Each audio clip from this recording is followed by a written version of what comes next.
Welcome, everybody. Thank you for joining us for this panel. I'm going to be your host, Robert Kraft. I'm the host of this whole event, the SNN Network Virtual Conference, as well as the host of the Planet MicroCap podcast and the SNN Network YouTube channel. I invite you all to go on there to subscribe and check us out. You'll actually be able to see this panel just in case you aren't able to hear it live today. You'll be able to go and listen to it and watch it. Definitely watch it. You know, there's some amazing panel here on our YouTube channel. And this panel that you're about to hear today is why ESG and impact investing are taking center stage. Joining me for this panel, I'm going to go around here. We have Lisa Marie Hayles. She is the investment manager at Trillium Asset Management. Give a hi. And we have Garvin Jabusch. He's the co-founder and CIO of Green Alpha Advisors. And Phil Kirshman, he's the founder of Impact Metropolis. Everyone, thank you all for joining me for this panel today. How's everyone doing? Great. Hey, doing well, Bobby. Thanks for having us. Awesome. I'm so stoked for you all to join me for this panel today. So I'd like to start off with everyone's background and investing strategy, as well as what ESG and impact investing means to them. We're going to go clockwise, just based on how this is set up with Zoom. So we're going to start with Lisa, please. Sure. Thanks for having us all, Robert. So my background is on the sustainable investing research side of the industry. I have worked for almost 20 years for a variety of firms. For the last 7, I've been working for buy-side investment managers. So I've just joined Trillium Asset Management. So it's a brand new role for me, where I'm going to be working directly with families and with institutions to build their own impact portfolios. But I guess I started off in the industry working for a research firm that was based out of London. And I worked there for a decade, and we provided research on sustainability issues to investors, which is where I got kind of cut my teeth on like the issues that matter to institutional investors and how they apply and build out an approach to incorporating sustainability issues into their investment portfolios. Very cool. All right, Garvin. Hey, so as you mentioned, I'm the co-founder and chief investment officer at Green Alpha Advisors. I've got an interesting background as well. I started working on a doctorate in anthropology and physical anthro, and I think that perspective lends a little bit to our overall investment approach that makes us a little dissimilar from other asset managers. And in terms of impact and sustainability, what we're focused on is really just investing in companies that are leading the way out of our big system level risks. Like as an economy, I think it's safe to say right now we're doing more harm than good to our overall chances of being able to thrive indefinitely. So what we want to do is find the companies that are doing the opposite of that, and then find the financial superstars among those and invest in them. So that's kind of how we define impact, and a little bit about me. I'm really trying to make it known as you as the Indiana Jones for investing. And then at some point on an interview, I just want you to say, it belongs in a museum. That would be just the most amazing thing of all time. But thank you, Garvin and Phil. Thanks for having me too, Robert. So I've been in the investment space since 1992. I started out as an advisor at Smith Barney. I migrated to the impact, or as it's called now, it used to be called socially responsible investing way back in those dark ages, almost 30 years ago when I started at Smith Barney. But I've been basically an advisor to clients, a consultant over the course of the main part of my career. I have a CFA and CFP, and I've worked with a lot of different clients, a lot of different asset managers who are trying to figure out this impact investing space. To sort of get to your initial question about why and why now, I do think there are 2 main roads as to why people do this. My personal experience in this, one is for some of the things that Garvin just referenced, and I'll back you up on that Indiana Jones reference for Garvin. I totally agree. Stop it, yes. But why? Excuse me, one reason that people do this work is because of systemic risks that are unwatched, essentially.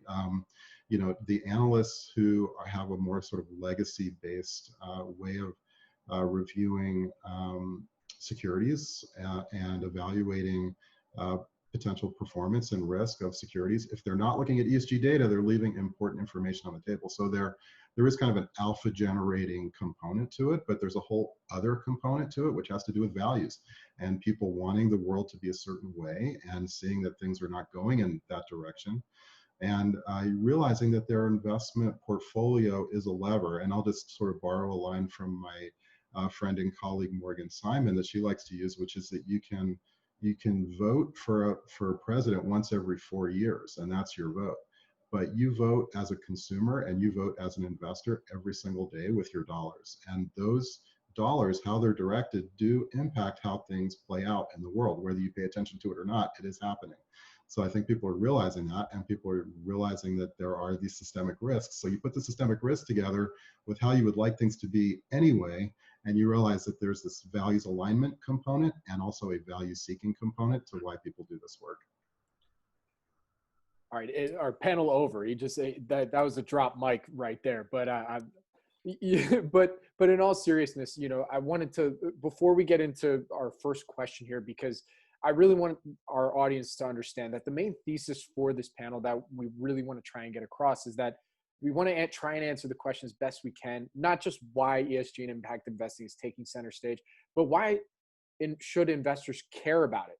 Why should you care about ESG and impact investing, specifically for micro and nano cap investors? How ESG analysis could potentially mitigate some potential risks long-term by unearthing even more information that will put your investing thesis into question. Lisa will definitely be getting into that a bit later, and she has some really insightful stuff on that front.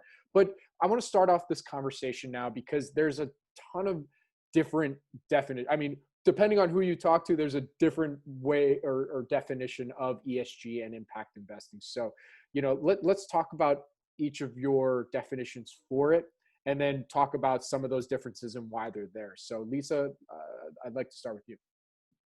Yeah, so I always think of environmental, social, and governance factors or investing as it's actually the most thoughtful, the most comprehensive way of looking at investments. It's actually taking into account factors that the market typically discounts or just undervalues.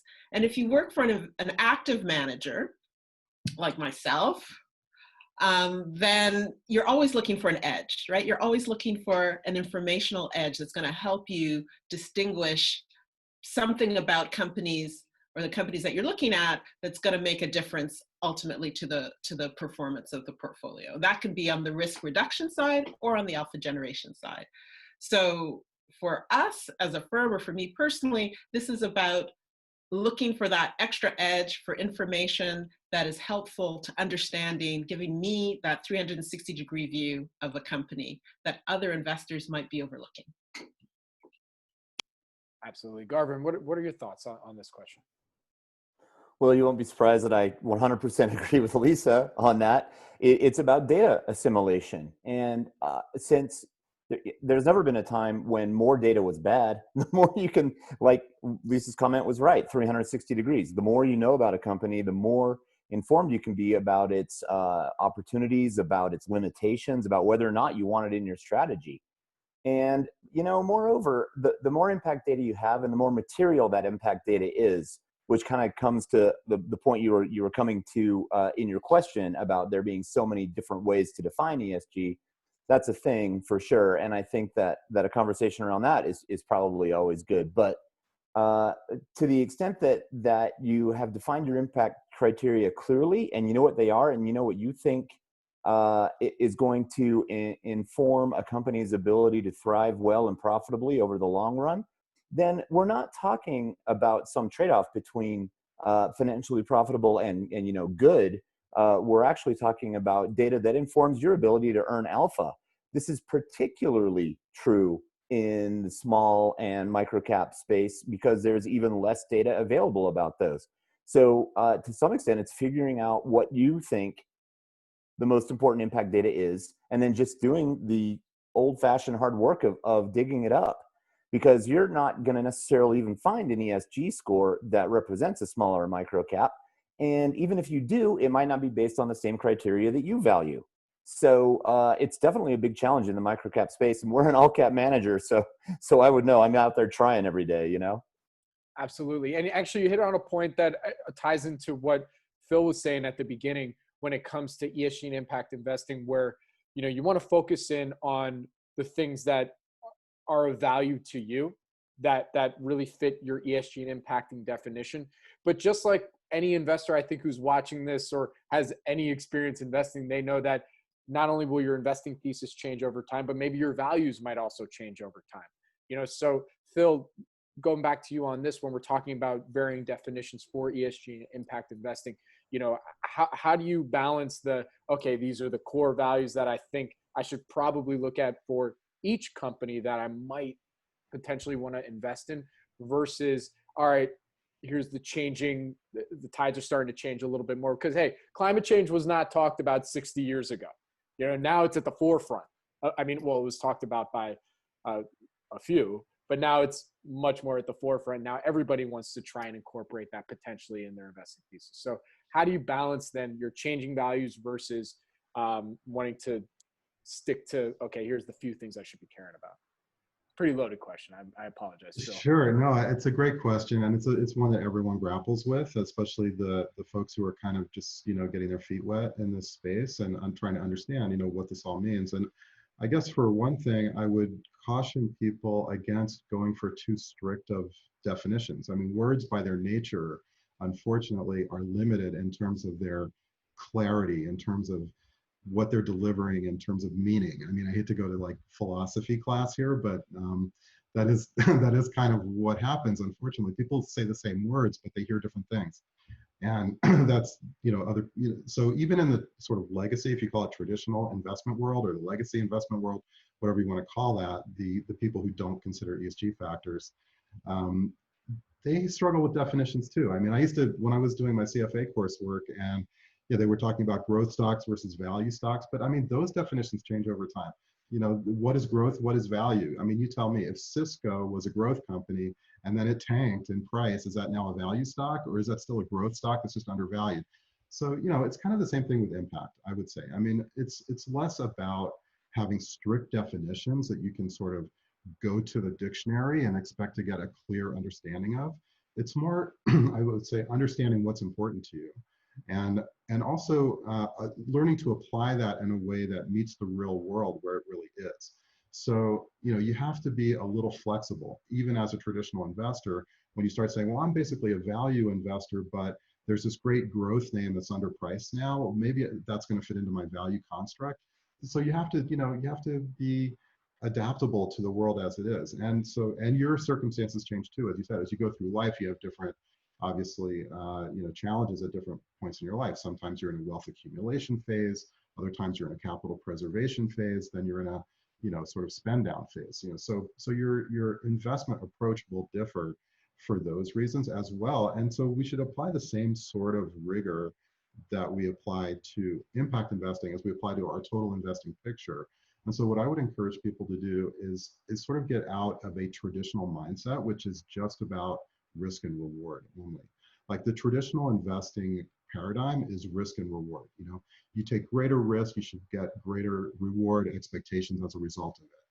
But people need to start understanding that the impacts that these investments have in the world and that they have on you personally, or your values alignment perspective, is a third dimension on an equal footing with risk and reward. So if you really think about it, it's a three-dimensional box. It's not a two-dimensional line chart with risk and reward. It's a three-dimensional box with risk and reward and impact.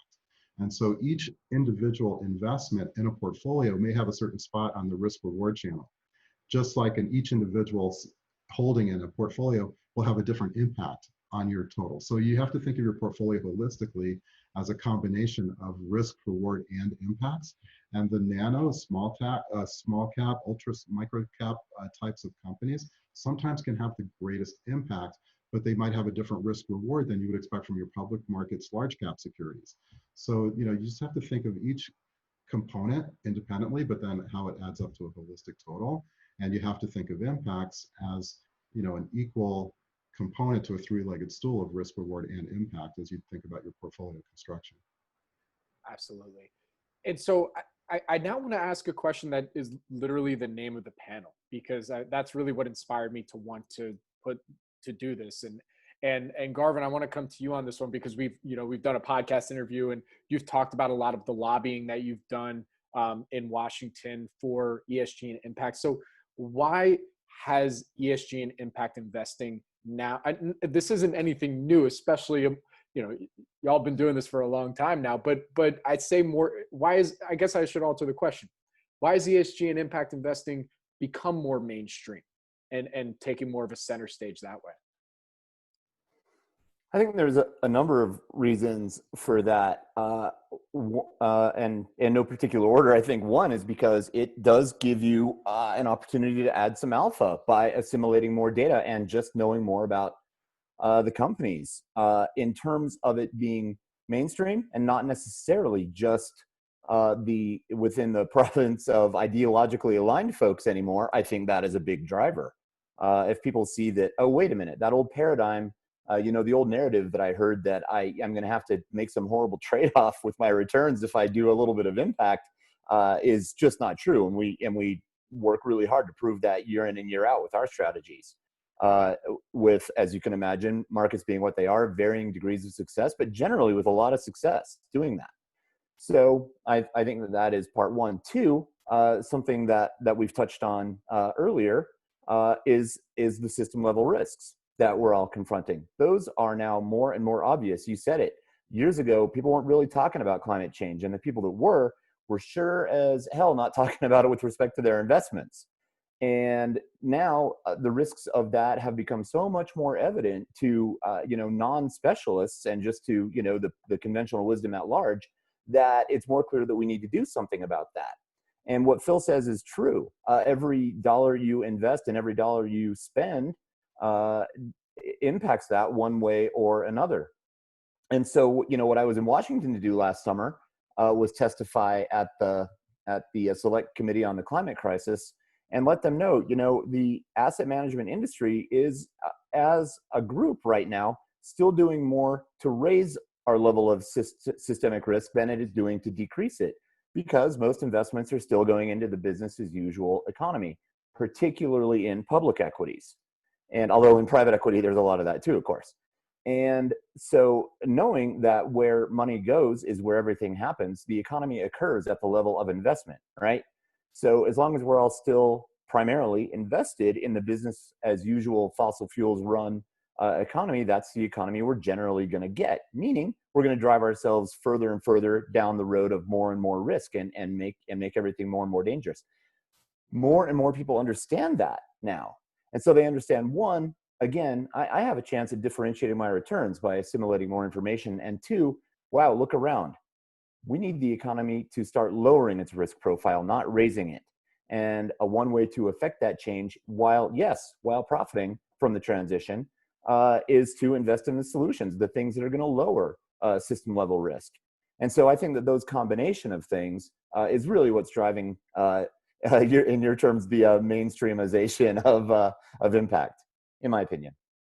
I mean, look, I'm gonna say humbly, I wouldn't consider my I have a very humble following, so I don't know if I'm mainstream, but I guess it wasn't until doing our podcast interview where I started actually really asking that question, because especially when you think about micro and nano caps, at least for me, especially when it comes to board diversity and so many different things, you're like, you just want to see cash flow at a certain point, right? And you're like, ESG impact, just can they make money? Like, I just want to see that at a certain point, right?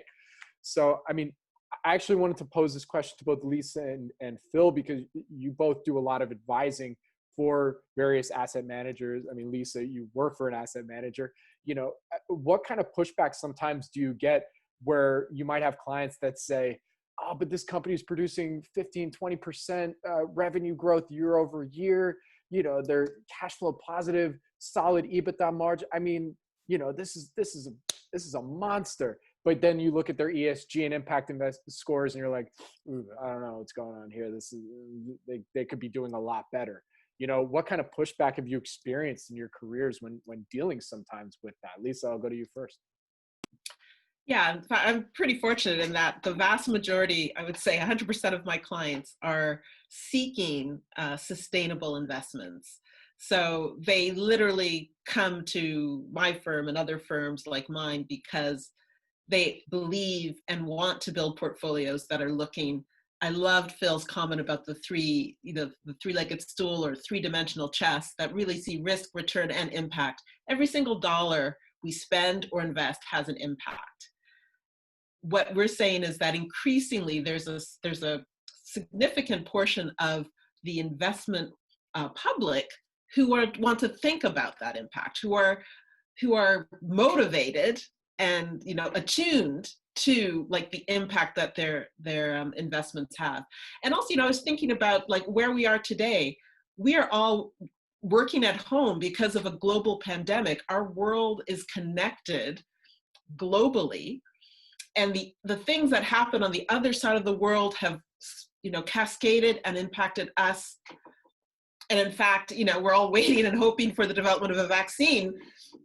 And I guess the point I'm trying to make is the global connectedness means that the impacts of things that happen thousands of miles away are being felt here. And so to think about how we can maximize the positive and minimize the negative is completely self-interested. It's not just about being like, a moral person. It's about what makes sense long-term for our planet. And so we can kind of keep those things in our heads when we think about our investments. We're actually I believe, we're gonna be better off in the long term. I couldn't agree more. I really couldn't agree more. Phil, what are your thoughts on the topic? Yeah, I concur. I'm really glad you raised that issue about interconnectedness, Lisa, because it is so true. And I think the pandemic has also highlighted the social injustice issues that our society has managed to kind of not focus on the way that it should have. But that gets to this whole sort of, long-term, short-term nature of the way impacts play out. So, sometimes, Robert, you can be right that there might be a company producing really good short-term cash flow, or at least at the moment it looks good. But what is the real long-term prospect for that situation is part of what impact investors think about, I guess. I mean, originally, I would say, if you really go back and look at, how the field has developed, it probably started with a lot of people who were values-driven, people who, had things that they cared about that weren't, financially sort of primary, I guess. Things like around apartheid or things around other, sort of issues around war, or things like that, like in the 60s, and then apartheid in the 80s, as this field sort of started to pick up. The amount of rigor, financial rigor, and I would say depth of quality of analysis has changed over the years. So it's not your father's SRI anymore. It's like Garvin is doing this really state-of-the-art analysis work, and what Lisa's current firm Trillium is doing. They do a lot of deep analysis to figure out the risk and reward potential of different situations, especially around their impact risks. And so you have to ask yourself, okay, coal looked like a really good industry 15 years ago, but you don't have to be, Ralph Waldo Emerson to say, I should have sold my coal stocks a long time ago. You don't have to be Henry David Thoreau to realize that Exxon is not in the top 10 market cap anymore. And it used to be the most highly capitalized, largest cap company in the world. No more. Why is that? Well, they have a lot of assets that are at risk of not being, developed. And you see these oil companies now writing off billions of dollars worth of assets that are in the ground that they're not going to be able to pull up and burn because it's not just I'm changing my view, or Lisa or Garvin or you, Robert, are changing your views. It's society at large is saying this is not, the direction that we can go, actually. So there's and you can't just rely on government. You say, why is this field really picking up steam now? It has a lot to do with people taking personal responsibility for their own choices and not just leaving it to, governmental actors or corporate actors that have a self-interest that is in the status quo to take things a certain way. People are saying we need to, use our voices to indicate what we want to see happen. And that is something we're capable of. as independent actors. And I'm not trying to be anti-government or even anti-capitalist or corporate at all, but I do think that there are some solutions that are longer run, and they may take longer run timeframes to play out. So climate change is one of those things people have a tough time getting their head around it because it's such a long-term, or until recently, people have thought it was a big long-term problem, but it's not. It's like right in our face right now. So that's why people are, dealing with it now more so. And that's true for a lot of these impact issues. So you could have something that seems good right now, but look at 5 years, 10 years down the line. Is that really going to be a viable investment approach? Well, that actually ties into one of our the next phase of our panel here, where we're getting into hot topics in ESG and impact investing, and that's this idea of the license to operate, the disconnect between long term and short term, and this idea of good intentionality. What does it really mean? So, Phil, I'm going to go right back to you because you literally just addressed this. So, I mean, what is this idea of this? You more or less kind of explained it. So let's take it a step further. This idea of good intentionality. What does that mean? And really, when does good intentionality erode into long-term, potentially harmful impact? It's a great question. I don't think anybody knows for sure. And intentionality is extremely difficult to measure, as is authenticity, which is another problem, I would say, for the current state of the impact investing field, or the sustainable investing field, or the ESG field, whatever you might like to call it. Again, as I said earlier, I'm not hung up on these definitions, but the general idea that you're going to consider impacts and sustainability in some fashion in your approach, people may start to sort of walk down this road and realize there's a lot of different people claiming to do a lot of different things. So even companies that are acting in, some might call it nefarious ways, are trying to present themselves as being good actors. So you really have to do your homework a little more. It's incumbent on people to demand a little more transparency about process and transparency about philosophy and accountability to what they say that they're actually doing. So in my previous role as chief investment officer at an investment advisory firm, we used to do diligence on strategies like Garvin's, and we would really open the hood and say, okay, you say that you care about climate, but yet I look at your holdings and I see that there's no way that you actually do. Or if you do, you're making excuses for holding things you actually want to hold anyway because of the short-term cash flow issue, you might say. That you think is going to happen, but you're going to get out before it turns ugly or something. That's not really, to me, a really viable long-term investment approach. I'd rather have someone that's got a philosophy that they're accountable to, and they're transparent about what it is.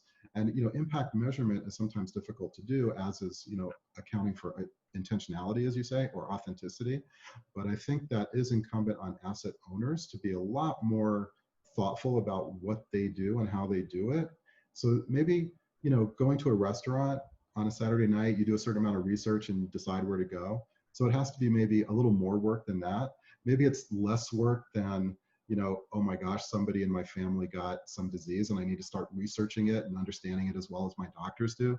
You don't maybe need to go that far, but it's somewhere in between.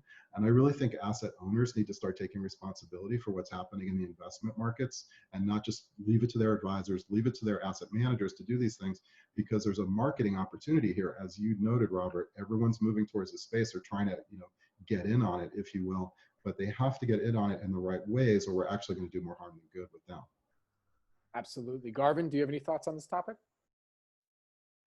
Other than that, I totally agree with all that. Well, yeah.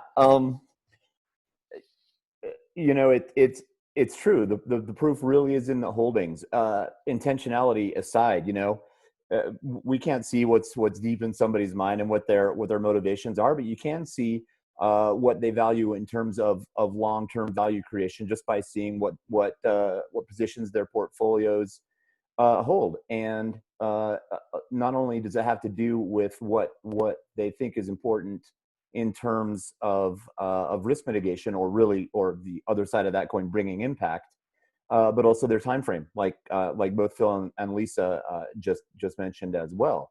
So it is true that impact just adds this dimension that gives you this shot at earning some good returns.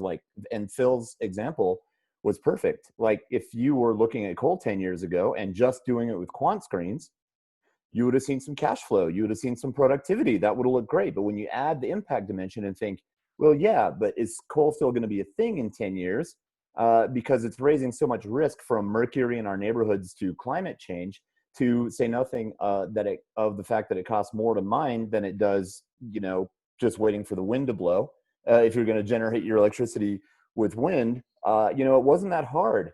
You don't have to be Ralph Waldo Emerson or like Nostradamus to see that the conditions for that industry weren't going to be that great in the future. So if you were a pure quant, just looking at cash flow generation, you would have thought coal, or today gasoline, the oil business. We're starting to see that shrink some, mostly right now because of the pandemic, and not so much because of the systemic factors that have really stepped on coal.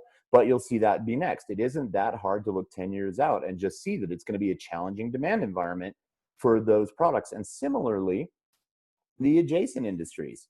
So you might, if you're just looking at a quant screen and not thinking about an impact vector, you might look at something like an internal combustion maker, like one of the big three, for example, and say, yeah, I mean, maybe not right now because nobody's buying a car during the pandemic, but in general, say last year in 2019. You might have looked at that and said, okay, decent margin for a manufacturing concern. It's growing, it's selling a decent amount of vehicles. I'm interested in that. Well, okay, but if you believe in the system level risk of climate change, and then of course of pollution, especially with respect to public health, you can see that's gonna have to start to change. You can be fossil free and not own the extractors, but all that oil doesn't burn itself. So if you own, a GM or a Ford, in spite of their moderate attempts at a couple of little EVs, you still are owning the climate crisis. And you can look ahead and see that those firms either have to transition or they're going to be in real trouble. And so that's more of a contemporary example. You can easily look backward and see that story having already played out for coal. There's no more coal in the S&P 500. They're too small now. Well, we'll see the same for the firms that are very, very exposed to the fossil fuels economy and that remain too intransigent on the point of pivoting towards something more sustainable. So, say two of the big three get with making some fantastic EVs and they can gain a bunch of that market share. Great. Say the third one doesn't. It might just be on the discard pile of history. And that's where you need to marry the macro picture to your impact criteria, and then marry all that to your quant screens, because the last thing I'll say before I shut up on this rant is that all the other things that go with investing still have to be there. At a minimum, a company does have to be productive, and at some point it has to earn great free cash flow. And one of the fundamental things we love to look for is free cash flow expressed as a proportion of their revenues, and are they managing to grow that number? That is a very key sort of quant fundamental that gets layered on after our impact assessment, because it matters both ways. One, for earning competitive returns for your clients, obviously, but two, also in terms of having impact. Because if your impact solution doesn't have a business model that works and is scalable and is profitable, well, then it's not going to scale and it's not actually going to solve a problem. So it really is a both and thing. And I think this is why impact is such a powerful addition to the investor's toolkit if they really are looking to have some competitive returns over time, and particularly over the long run. You literally hit on exactly what I was going to follow up with, was this idea of, all right, we have a lot of quant investors out there that might not even look at the companies that they end up, they have their algorithm in place, they have their quantitative metrics, boom, okay, deploying capital, those are my, I have my set screens, this is what I'm going to be putting. I mean, is there kind of an impact investing or ESG quantitative metric that you can, as an average investor that you can, because we know with the quants, they probably have a ton of resources where they could probably invest to do that, but for the average investor, is there any type of quantitative metric that you can put into place that you can layer on to your screens when you're screening for various companies? Lisa, I don't mean to put you on the spot, but I'll throw that to you. I mean, it's an interesting question. And I think the short answer is there's a lot of unknowns. And I think particularly for the nano cap companies that you're talking about that, are the audience for this, most of those companies aren't disclosing very detailed information about their sustainability performance or, how they treat their employees or their governance. So if you're a quant investor and you're really looking for like a bunch of data that you can just put into your, like turn a crank and spit out like numbers, I think you're really going to be disappointed. I have a bias because I work for a bottom-up, fundamental asset manager, but I believe that ESG analysis is really, really helpful for that kind of framing, where you're really kind of understanding how the company does what it does, what its prospects are going forward, and also kind of some of those intangibles that we've been talking about, like the whole thing around license to operate. It's like if you're operating in a community, sure, you've got your permits and you've set yourself up appropriately for the legal framework, but if the community that you're located right nearby is upset because you've been polluting their water source, or you're otherwise impacting the environment that they're reliant on for their livelihoods, you're going to have a problem getting your products out to market, because you could have blockades, you could have all kinds of problems. Those are the kinds of impacts that we just think any thoughtful operator should be aware of, because it's going to impact your ability to do what you're trying to do. So keeping those things front of mind and being not just aware, but forward thinking. This is what I think of when I think about ESG analysis. It's a demonstration that the management is actually thinking longer term. And for us as investors, that's a comfort, because we're looking for opportunities to invest in companies that are actually thinking a little bit further down the road, not just about this quarter or this even year, but our thesis is really looking at companies further out, like 3 and 5 years. So the ESG analysis, to my mind, is really, really a very useful technique or tool that goes that complements that kind of approach. I'm not going to say it can't be used in quantitative investing. It's just not. It's not. I don't have that type of experience. I don't really have any useful comments to add on that. Well, it's interesting because what you just said actually ties in. Well, you said it a little bit earlier and reiterating a little bit now, and it ties into that core micro-cap, nano-cap, real fundamental investor where, okay, you may look at your screens, all right, these kind of look interesting, but then the real edge is when you do the follow-up work, and really what we're talking about here is maybe asking more questions about ESG and impact, because already a lot of investors I know who are listening to this and watching this, they're probably saying, I already go in because I want to know about the culture. I want to understand what the corporate culture is going on there. I want to understand what kind of, if they're meeting all the diversity metrics that are important to me. Governance is good, for some environmental impact already good, but it's just making sure you ask those extra questions, it sounds like. 100%. Yeah. I mean, like all of us have been saying, ESG analysis is really like this extra tool in your toolkit for understanding companies' prospects, their opportunity set, their likely performance going forward. So why, if you are an investor, you're always looking for an edge. So I would encourage any of your audience to really think about where and when some of these impact metrics that we've been talking about might be relevant to them and to the companies they're looking at. Absolutely. Okay, Lisa, I'm coming right back at you. And here's the topic that when we did our call to prepare for this, I'm very excited. I'm most excited for this topic because I think it's one of those things that is talked about quite a bit. And that's this idea of reconciling supply chain to support green tech. As we've seen recently in the last few months, EV market, electronic vehicles, and creating the infrastructure to support those initiatives is, it's a lot of work. Everything's a lot of work, but there's a lot involved there. So, on one hand, we want to support green initiatives, EV cars, wind turbines, et cetera, to help with climate change. Sorry, I'm putting my own personal perspective in there, but hey, I want that too. But we need also basic materials to create this technology, and mining and exploration is traditionally not been seen as environmentally friendly, so what are your thoughts here on trying to reconcile that that catch-22, I guess you'd say?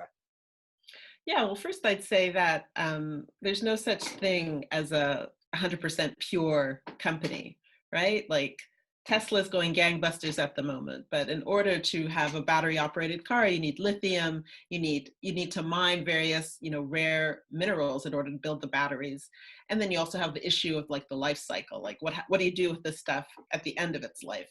And so I think for an investor like myself, or any investors who are thinking about like balancing these issues, like we are, I believe, in the midst of a transition to a lower carbon economy. And that is being driven by the issues that both Phil and Garvin have talked about, but also consumer preference, as you said. Like, as consumers, we have power and we're using our dollars to drive up, frankly, demand for green and more sustainable products, ethically sourced products. That is something that, millennials and folks that are younger than that are more and more adamant about. So I think that's something that any manufacturer, any entrepreneur it's in their best interest to take that into account, as they're operating. And I guess I would also say that the trade-off, we're looking to assess companies and, not measure, but we're trying to kind of balance those elements that we talked about, the risk, return, and the impact. We recognize that they're not always, not every single company is always going to be, if you think about it, you want companies that have high impact, positive impact, obviously, and are, financially super attractive, super high earnings. Well, maybe you're not always going to get that combination in every single company in your portfolio, but if you're building a diversified portfolio, you're looking for companies that at least have like, that are financially appealing and are like neutral or better in terms of their impact on the range of things that they have an impact on. And it's mostly based, I would say, like for the miners and companies which are, you're thinking about their environmental impact, kind of what energy, what resources they're drawing in order to extract whatever it is they're trying to mine, et cetera, and also what they're producing. So how are they managing that? So those are the ways I would think about them trying to manage and minimize their negative impacts and maximize their positive impacts by, recycling, reducing their water use, et cetera. And from an investor point of view, we're looking for that, kind of balancing act, right? We're trying to find companies that are maximizing the positive impact, minimizing the negative. Right. Yeah. No, I mean, at the end of the day, especially because it's still such a nascent industry, especially if we're talking about EV, there's still so much to learn. And what's really interesting about it is I feel like, just seeing from some, junior miners, junior exploration companies, I feel like I've been seeing a lot of innovation in terms of how you extract and ways in which that you can sustainably extract, not just from the social side and what you can do from a community perspective, but just bringing the stuff out of the ground. I'll go to Phil on this one. I mean, what do you think about this topic? Well, mining and mineral extraction has pretty much been a divested area for a lot of people who approached sustainability from a values alignment perspective. As I mentioned earlier, there's this kind of values alignment approach where it's like, I care about certain things and I don't really care how much they may or may not make money, but I'm going to feel better sleeping at night knowing that I'm invested in things that I agree with. And mining companies have been kind of notorious over the years in terms of, as Lisa said, the S part of ESG, which is social. They just have been very neglectful of the communities that they've been involved in, and they've also been very bad on the E, and that they've left some environmental disasters behind them. And so a lot of socially responsible type investors just avoided that industry altogether. I think in this day and age, that's just not realistic. If you want to be a well-diversified long-term investor and you support some of the green sustainability types of initiatives that both Garvin and Lisa have referenced, you're going to have to deal with mining and manufacturing. So there is hopefully, I know that there are some working on that in order to find more sustainable processes and procedures for these companies to follow in terms of how they engage their communities beforehand, getting buy-in from those communities before they just show up and take all the water or, leave a potential, environmental disaster behind them. and also just how they operate from a full cycle perspective, as Lisa also referenced, making sure that at the end of the life cycle of the products, there's either a recycling component at the very end or some kind of sort of closed loop system, so it's not just waste created. But also about your question about data, I was really interested on that one too, because there's been very little done. And so anyhow, I guess my point was that there's been little done in the ESG space so far on mining, but I think that's an area that's like sort of ripe for additional analysis and generating some better sort of work going forward. And I would say the same about ESG data and how to implement it, especially in sort of long short type scenarios. So there haven't another area where ESG is still developing a deep bench, I guess, is in the hedge fund area, where people might short the bad ESG companies and go long, the good ESG companies and see what kind of alpha is generated there. There just hasn't been a lot of work done in that space so far. So I'd be interested to see that. There are definitely producers of data, and they each have kind of different methodologies. Some people are trying to find a more aggregated way to, bring all those different methodologies into a more sort of unified platform approach. But those are still, efforts underway. But it does go back to your intentionality as an investor, like, starting with what you want to see happen and finding advisors or asset managers, if you use those, who concur with your thinking or can at least support your thinking. All right, sounds good. Garvin, quick final thoughts, because we have about 15 minutes left, and I want to get to a couple questions that were submitted from on Twitter actually. But Garvin, any final thoughts, and then we can get to those? Yeah, I mean, let's get to those Twitter questions. But on supply chain, I will just briefly say that my thinking, I start where I always start, and that is with the end game. What is it that we want to get to? What do we think we're aiming at? And if it's a very low risk economy, or if we're dreaming big, a zero risk economy, then we know that in the long run we have to hammer on primary geological resources a lot less. And so we're going to need to have the economy be characterized by a lot more use of waste to value, repurposing stuff already in the economy, or if you like, just recycling. Obviously, we're still a long way from that. So what are the intermediate steps? Like what are the steps to get us to the end game? Well, we need to be putting things in the economy that can be more or less indefinitely repurposed. So EVs are a great example. Batteries, of course, Lisa, you said it. They need to be comprised of lithium and nickel and cobalt and any number of other things, right? Those all still need to be, for the most part, extracted. Okay, but compare that to the path that we're on as an economy now. And that is, burning oil to drive our cars around. So in terms of potential for waste to value, there is zero with oil. It is the ultimate non-recyclable in that it is consumed entirely upon its first use. It's kind of a joke in terms of getting anywhere near waste to value. Now think about lithium, on the other hand. You extract it, it powers a vehicle for, I don't know, maybe 10 years. And then, I don't know about the cost effectiveness of this today, but it's improving all the time. But at least theoretically, it can be repurposed, blasted down into its constituent lithium and repurposed up into a new battery pack when it reaches end of life. That is just never going to happen with the fossil fuel. So even though we're not to the waste to value economy yet, when we talk about supply chains, we can at least put our feet on the path where we can be in the waste to value economy. And that's what you want to invest in terms of being a long-term share owner. And so that's where we look on supply chains. Okay, sorry about that. No, don't apologize. It's kind of long. That's a completely new thought. The idea of waste to value. I mean, I guess we think about it in everyday things, but from an investing and an ESG perspective, waste to it just makes sense. It's just about the end game. What does a low risk, maybe zero risk economy look like? Well, it doesn't look like an economy that hammers on primary geological resources as fast as it can indefinitely, because ultimately that will self-destruct and we can't live there. So as opposed to what? We'll figure out as opposed to what and start investing in it.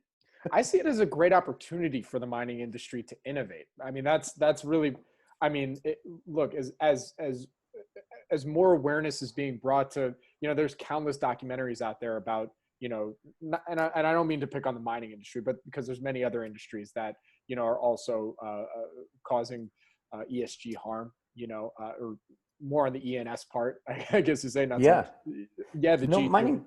but you know, there's countless documentaries out there that are bringing that to the forefront. I mean, and you're starting to hear more and more about, hey, these are the things that we're doing for the local community, and hey, this is actually how we're extracting it. That's a little bit better. But again, I'm not trying to pick on the mining industry. Hey, mining can and will do a lot better. I don't know if you listened to Tesla's earning call a couple of days ago, but on it, Elon Musk just said out loud, "Hey, if you're a mining company who can source nickel for me in an environmentally sensitive way, I'm going to give you an awesome long-term contract because that's my big bottleneck in making all these mega packs for my batteries." So that's a clear opportunity. Like, there is a CEO begging someone to bring him an extractive product that can be done relatively environmentally sensitively, and he's going to reward you with a great long-term contract. Like, that is straight up clear economic proof of what you just said. Yeah. All right.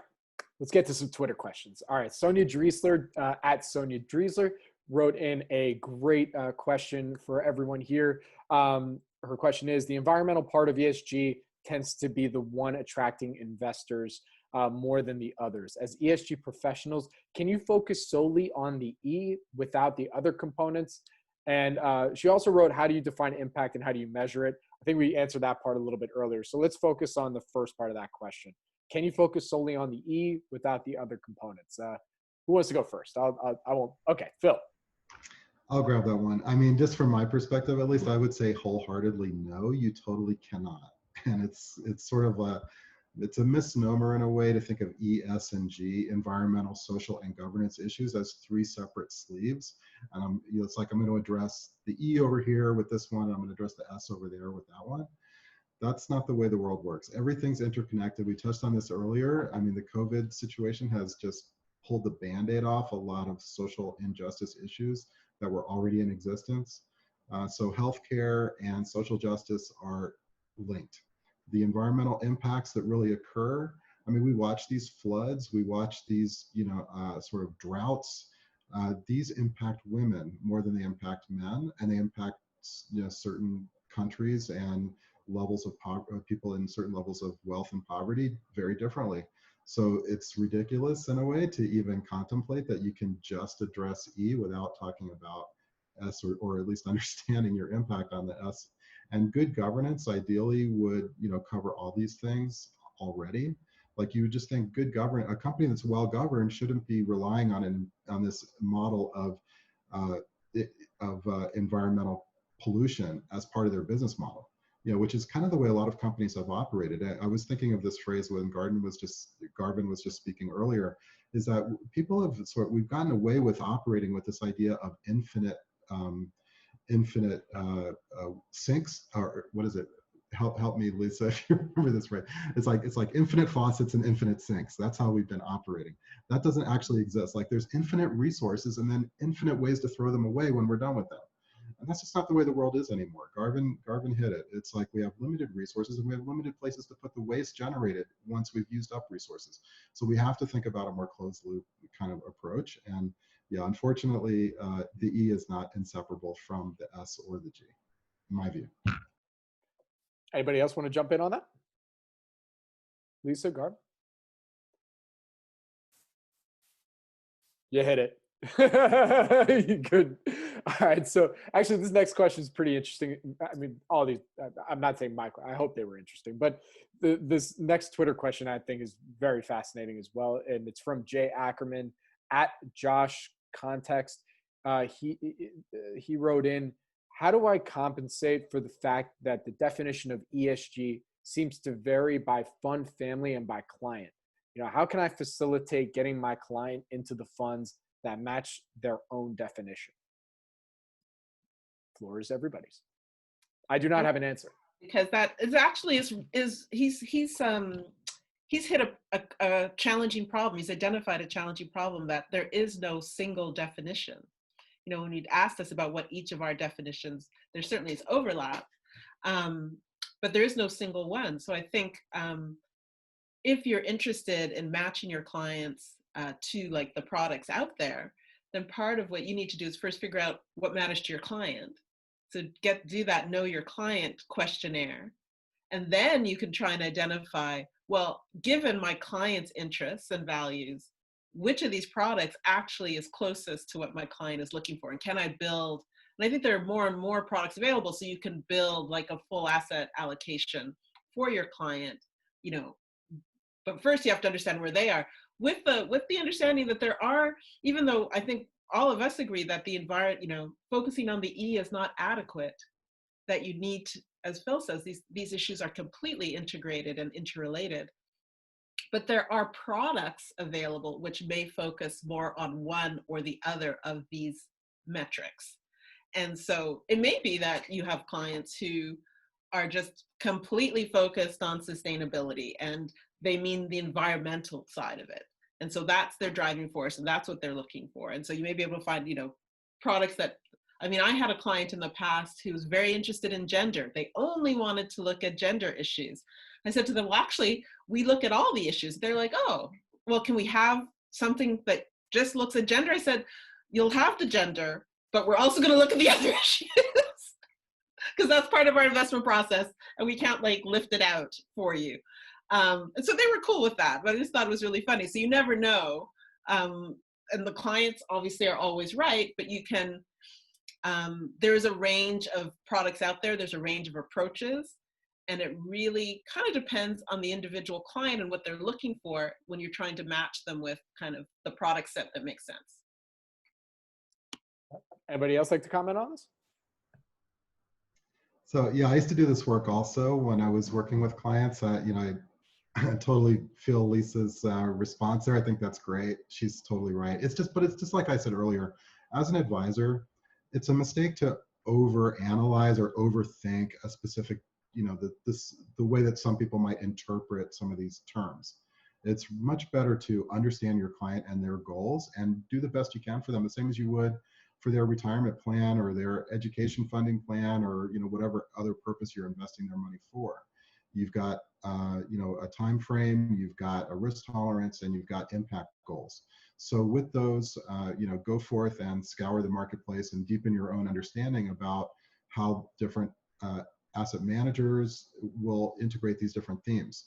But, you know, obviously it's being intentional about being willing to understand that work and being, you know, so that's where, you know, my current website that I created after I left my previous role, it's called Impact Metropolis. We have a lot of resources for advisors like that to go and get educated, or for asset owners to go and get a lot of resources around, you know, what do these terms mean to different people? How can I start to take my steps down this pathway, and like what kind of products are out there, and how are people thinking about it? What are the studies on performance? All those kind of things. So that's why we created Impact Metropolis. Garvin, would you like to add to this?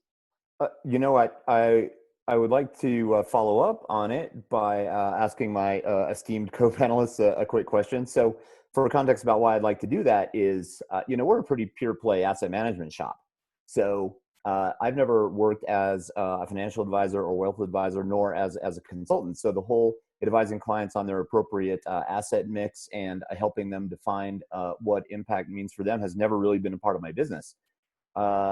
If I were to evaluate a strategy for myself to see, you know, if I wanted to do a little investing in it, the first thing I would do, but coming from my chair as an asset manager, would be to go straight to their most recent semi-annual and look at every single holding and make sure that I agree that each of those holdings is a constituent of, you know, this low risk economy that we're evolving towards.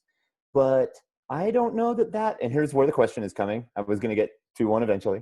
I don't know that necessarily works for the advisor who is trying to advise a client. You can't tell your client, oh, go look at every single holding of every single impact strategy and see which one lines up best with what you think impact is. I mean, that's not going to fly, right? So I think for me, that's the only way to really get at whether or not I think a strategy is having impact.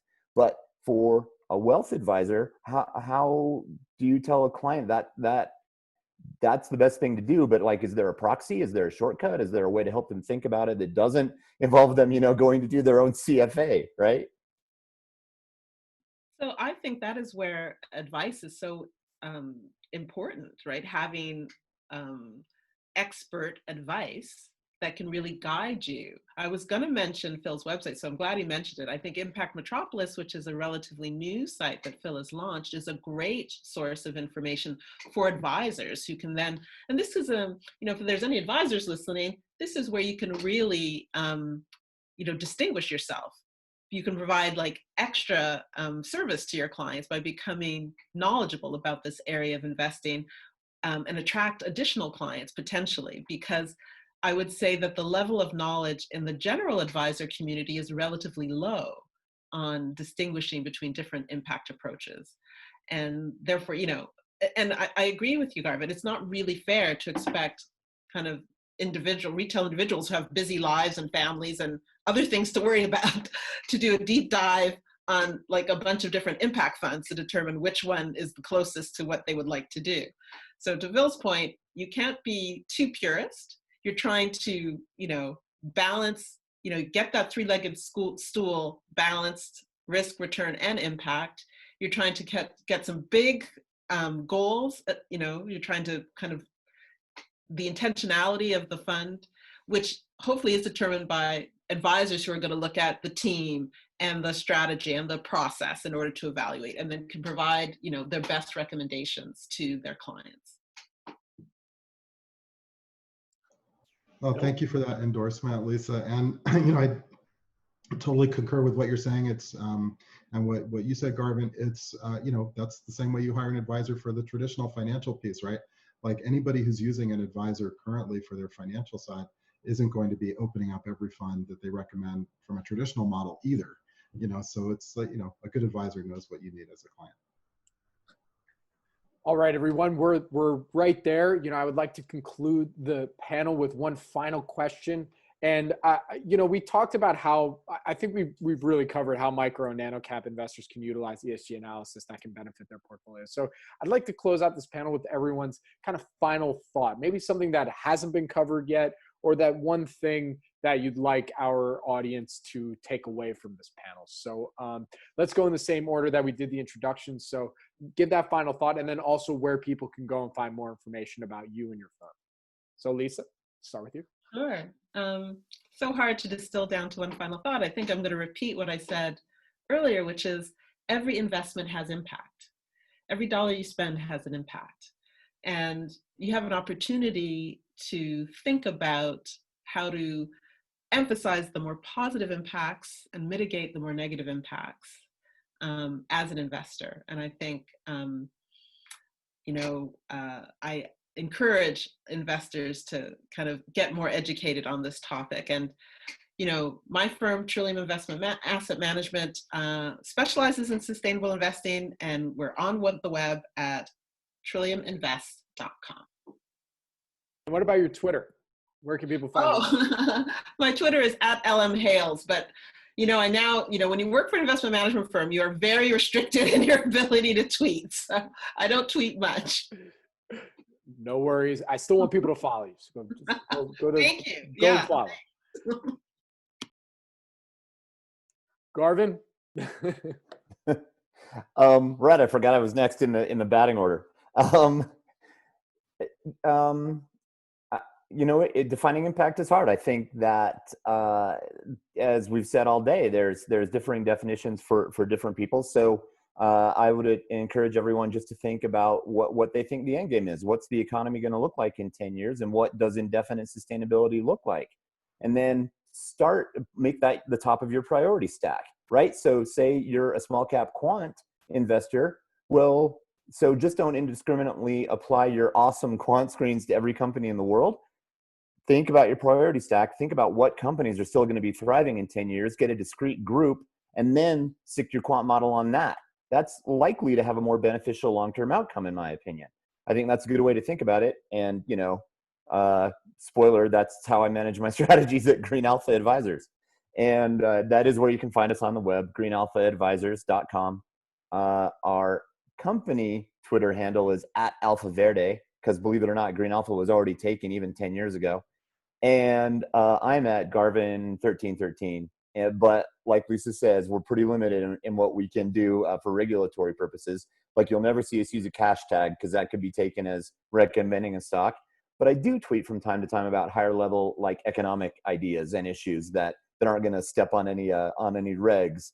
And I do enjoy the conversation on Twitter. So I do interact there to the extent that I can. Anyway, thanks. Hey, I've seen you've liked and retweeted a couple things. I appreciate it. So yeah, let's it takes me a few days after you post your pod, because I need to get regulatory approval, compliance approval first, and then okay, it's clear to retweet. Okay, I'm going to do it. Fair enough. I love that. Now, Phil, close us out. Sure. Well, fortunately, I'm not an advisor or an asset manager anymore, so I get to mix it up on Twitter quite a bit, which I enjoy.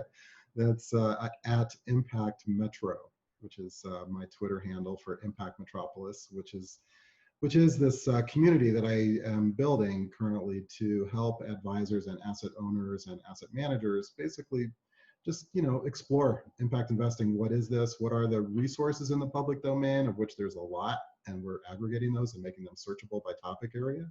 And we're facilitating conversation between these different participants in the field of investment, which are, it does typically mean asset owners, asset managers, and advisors. So, and there's others though too who are providing services to them, impact measurement folks and others. And so yeah, it's a very growing field, impact investing. It's like a full shadow ecosystem in a way to the traditional financial markets. People just don't know about it as much yet, but thanks to you, Robert, for helping people find out about it and understand, that this is a not just viable, but imperative sort of asset management approach.